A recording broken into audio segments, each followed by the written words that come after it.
नमस्कार साथियों, आज हम आपके लिए लेकर के आए हैं एक महत्वपूर्ण टॉपिक जो 12th एग्जामिनेशन के लिए बहुत ही महत्वपूर्ण है। ठीक है, इससे बनने वाले प्रश्नों को देखेंगे और इसको विस्तार पूर्वक समझेंगे। चलिए आइए स्टार्ट करते हैं सेशन को। हैजा यानी कोलेरा। हैजा कोलेरा जो है एक बीमारी है। कैसी बीमारी है? तो संक्रामक बीमारी है। संक्रामक बीमारी है का तात्पर्य क्या हुआ? तो ध्यान रखेंगे, इसका मतलब ये हुआ कि यह एक व्यक्ति से दूसरे व्यक्ति में फैलता है। वह बीमारी जो एक व्यक्ति से दूसरे व्यक्ति में फैलता है उसे संक्रामक बीमारी कहते हैं। और यह बीमारी किसके द्वारा होता है? तो ध्यान रखेंगे, ये जीवाणु के द्वारा होता है। किसके द्वारा होता है? तो जीवाणु के द्वारा होता है, यानी जीवाणु जनित रोग है। हैजा किस प्रकार का रोग है? तो जीवाणु जनित रोग है। अच्छा, किस जीवाणु से होता है? तो ध्यान रखेंगे, वेब्रियो कोलेरी नामक जीवाणु से होता है। अक्सर यह बीमारी जो है महामारी के रूप में जो है आती है। महामारी के रूप में मतलब बहुत अधिक मात्रा में यह बहुत ही तेजी से प्रसारित होने वाली बीमारी है। और यह बीमारी जो है किसी ना किसी प्रकार के प्राकृतिक आपदाओं के समय आती है, जैसे बाढ़ के समय होता है, बारिश के समय होता है और गर्मी के मौसम में, यानी ज्यादातर जो है यह बीमारी बाढ़ के समय देखा जाता है।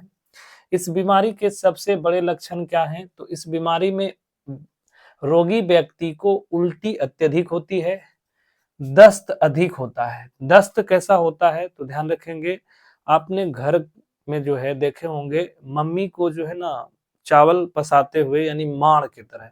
तो दस्त बहुत ही पतला होता है। क्योंकि उल्टी और दस्त अत्यधिक मात्रा में होती है तो रोगी व्यक्ति में डिहाइड्रेशन हो जाता है। डिहाइड्रेशन को कहते हैं निर्जलीकरण। क्या कहते हैं? निर्जलीकरण। निर्जलीकरण मतलब क्या? पानी की कमी, शरीर में पानी की कमी हो जाती है। क्योंकि शरीर में पानी की कमी हो जाती है, इस कारण रोगी व्यक्ति को प्यास अधिक लगता है। रोगी व्यक्ति को प्यास क्या होता है? अत्यधिक लगता है। शरीर ठंडा पड़ जाता है। शरीर क्या होता है?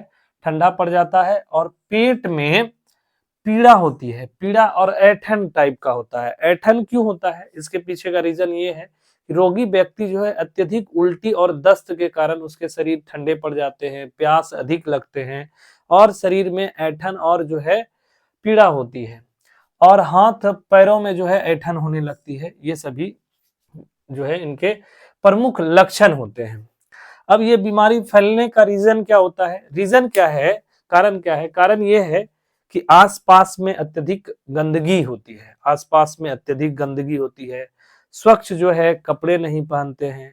ठीक है, मतलब मैले और जो है अत्यधिक गंदे कपड़े का यूज करना। खाने के भोजन को जो है उसकी ध्यान ना रखना, जैसे भोजन को ढक के नहीं रखें।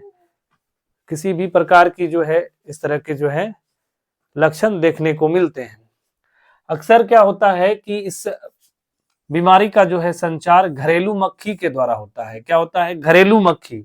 घरेलू मक्खी क्या होता है? गंदगी पर बैठते हैं और गंदगी के पर बैठने के बाद जो है स्वच्छ भोजन पर बैठते हैं। इसके कारण वह व्यक्ति फिर भोजन करता है और भोजन के माध्यम से वह बैक्टीरिया यानी जो है जीवाणु शरीर में प्रवेश करता है और इस तरह के जो है बीमारी देखने को मिलता है।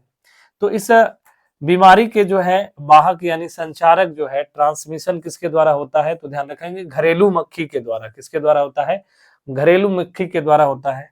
अब ध्यान रखेंगे प्रिवेंशन यानी कि इसके बचाव। बचाव के लिए क्या करेंगे? तो यह बीमारी हो जाने पर तो पहले तो ध्यान रखेंगे रोगी व्यक्ति को ओआरएस का घोल देना चाहिए।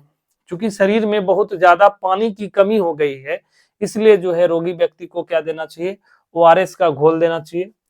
पानी को उबाल कर पीना चाहिए और ध्यान रखेंगे खाने पीने के भोजन को उसमें स्वच्छता होनी चाहिए। खाने के भोजन या पीने के पानी को ढककर रखना चाहिए। रोगी को स्वच्छ वातावरण और जो है साफ कपड़े पहनने चाहिए। सब्जी एवं फलों को खाने से पहले धोकर जो है रखना चाहिए। क्या करना चाहिए? धोकर रखना चाहिए। अब आते हैं कि हैजा बीमारी के जो है कुछ दवाइयां हैं, उपचार है। तो हैजा के उपचार के लिए क्या करेंगे, हैजा का यानी कोलेरा का टीका लगवाएंगे। क्या लगवाएंगे, कोलेरा का टीका लगवाएंगे। और इसकी एक दवा ही टेट्रासाइक्लिन, तो टेट्रासाइक्लिन का जो है यूज करेंगे। और कुछ ऐसे दवा हैं जैसे नाइट्रोन्यूगेटिक जो है एसिड, नाइट्रोन्यूगेटिक एसिड का भी यूज करेंगे। तो ध्यान रखेंगे इससे बनने वाले कुछ ऑब्जेक्टिव प्रश्नों पर ध्यान रखेंगे। ऑब्जेक्टिव प्रश्न क्या है, तो यह एक संक्रामक बीमारी है। हैजा किस प्रकार का बीमारी है, तो संक्रामक बीमारी है। हैजा बीमारी जो है किस जीवाणु के कारण होता है, तो विब्रियो कोलेरी जीवाणु के कारण होता है। अच्छा, हैजा बीमारी का संचार किसके द्वारा होता है, तो घरेलू मक्खी के द्वारा होता है। किसके द्वारा होता है, तो घरेलू मक्खी के द्वारा होता है। और इसमें लगाए जाने वाले दवाई का नाम क्या है, तो टेट्रासाइक्लिन और नाइट्रोन्यूगेटिक जो है एसिड, नाइट्रोन्यूगेटिक एसिड, ये ध्यान रखेंगे। तो आज के लिए इतना ही, फिर मिलेंगे अगले वीडियो में। तब तक